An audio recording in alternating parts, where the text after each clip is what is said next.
and I was in the Battle of Okinawa on a destroyer. So what Sumner class. what was that like? So, like I said earlier, like kids in my generation, right, and even people like my brother, we're so disconnected from like the World War II era and like that whole thing. So what can you give us a little like insight on what that was like for someone like you to go through that, and what that was like? Because I can't even, personally, I can't even picture. I've never been anything through anything like that. But what and at the time of Pearl Harbor, I lived with my wife in Alhambra, and when, immediately we had to cover our windows if we had lights on. We were immediately into war effort in the Los Angeles basin, and we even had anti-aircraft go off chasing the clouds in the early 42s. My gosh. The country under Roosevelt went immediately wartime.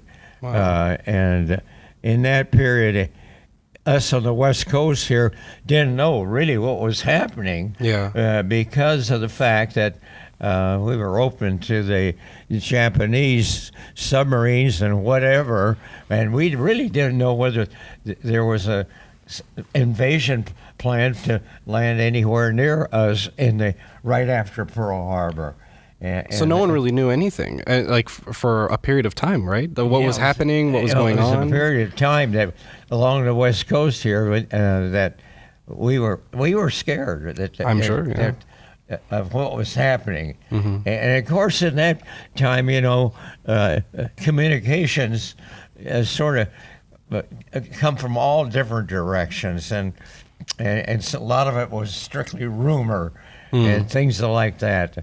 But the big thing about it was we'd come out of the Depression, and a year before the Pearl Harbor, Roosevelt had started building up a war machine, maybe a little more than a year before Pearl Harbor, and we were starting to be on a wartime basis with the Lend-Lease to Great Britain and things of that kind.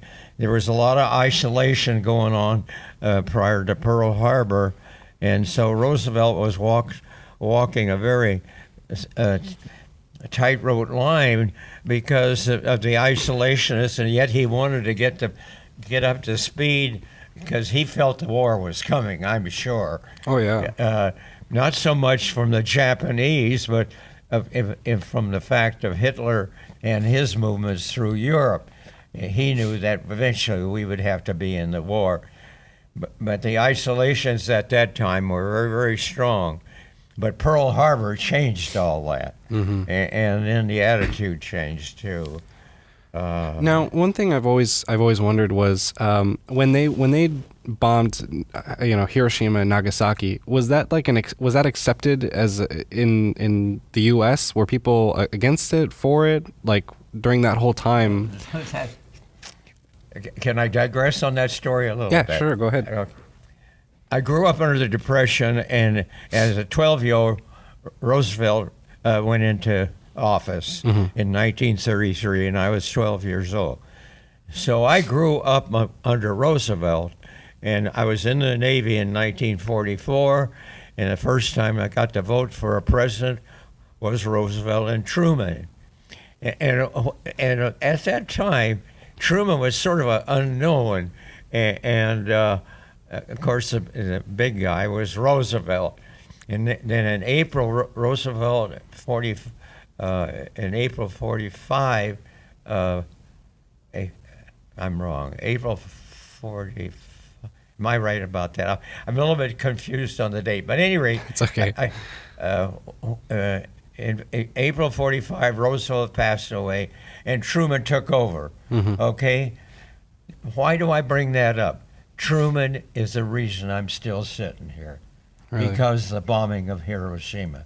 because Wow. I was aboard my destroyer in the Okinawa, and at the end of the Okinawa campaign, we were getting prepared to invade Japan, and we were, and the way the Japanese handled Okinawa was so. They would rather commit suicide than be captured, and Wow. so if that's the way they feel about Okinawa, God, what are they going to feel like when we attacked mainland of Japan? And in August, the atomic bomb was dropped by Truman, and I give him all the credit in the world for doing it. And there would be thousands of us that wouldn't be here today if they hadn't used the atomic bomb on Hiroshima and Nagasaki. And a little side story, I took liberty in December